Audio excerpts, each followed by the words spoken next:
Assalamualaikum warahmatullahi wabarakatuh.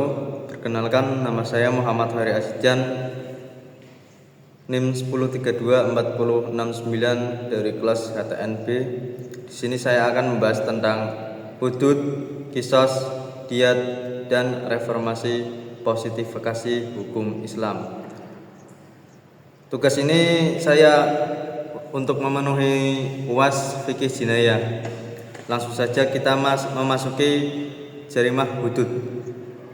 Jarimah hudud yaitu perbuatan melanggar hukum yang syarat ditentukannya oleh nas dan hukuman had. Hukuman had itu hukuman dari Allah. Tidak ada batas maksimal dan minimal. Seperti contohnya hukuman di Indonesia. Contoh saja ada pencurian lalu divonis hukuman 5 tahun penjara, itu maksimal. Beda dengan fikih, tidak ada batas maksimal dan minimal. Hukuman had pencurian yaitu potong tangan, langsung dipotong, tidak ada batas minimal dan maksimal. Lalu ada macam-macam jarimah hudud.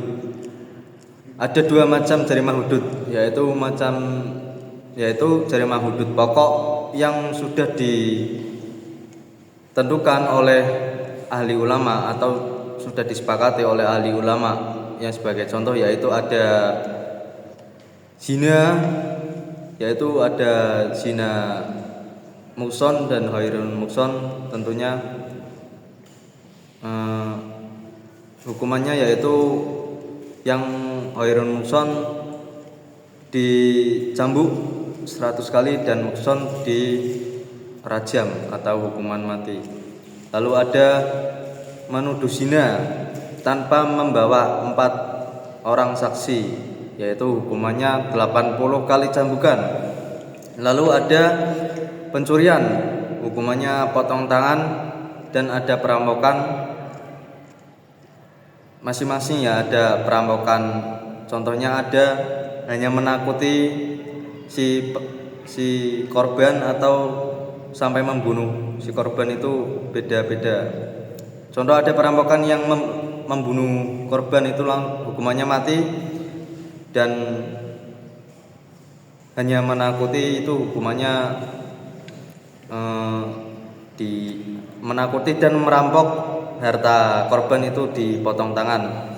Lalu ada jarimah hudud non pokok, yaitu contoh larangannya yaitu minuman keras, keluar dari Islam, dan pemberontakan. Ya, kalau keluar dari Islam sampai membocorkan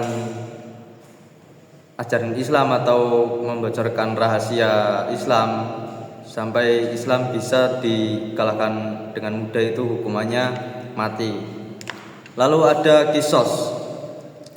Kisos itu nyawa dibalas nyawa atau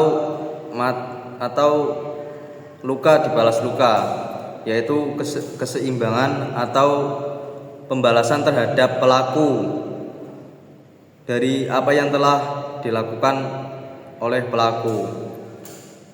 Contoh sepertinya, jika Anda atau jika saya dibunuh, maka saya tidak terima, atau keluarga saya tidak terima, maka hukumannya dibunuh juga untuk pelaku. Lalu ada diyat atau ganti rugi. Ada 2 macam diyat, yaitu ganti rugi yang berat dan ganti rugi yang ringan. Ya, contoh saja saya dilukai atau dibunuh, maka hukumannya 100 unta untuk ganti ruginya ya. Lalu ada reformasi hukum Islam. Proses pembaruan dan penyesuaian hukum Islam agar relevan dengan perkembangan zaman dan kebutuhan masyarakat modern. Tujuannya yaitu utamanya adalah mewujudkan keadilan substansif dan kemaslahatan masyarakat. bukan sekedar menegakkan hukum secara formal. Prinsip keadilan ini sangat terkait dengan maqasid al-syariah, yaitu perlindungan terhadap agama, jiwa, saksi, jiwa, akal, keturunan, dan harta. Lalu ada positifikasi hukum Islam, adalah proses memasukkan norma-norma Islam ke dalam sistem hukum nasional. Dilakukan dengan tetap berpegang pada prinsip keadilan yang sesuai dengan nilai-nilai Pancasila dan undang-undang, sehingga hukum Islam yang diadopsi tidak bertentangan dengan asas negara hukum dan hak asasi manusia.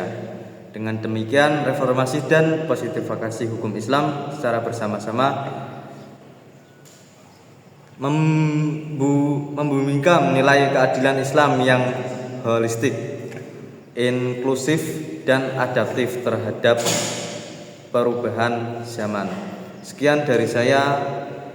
Mohon maaf bila ada kesalahan. Wassalamualaikum warahmatullahi wabarakatuh.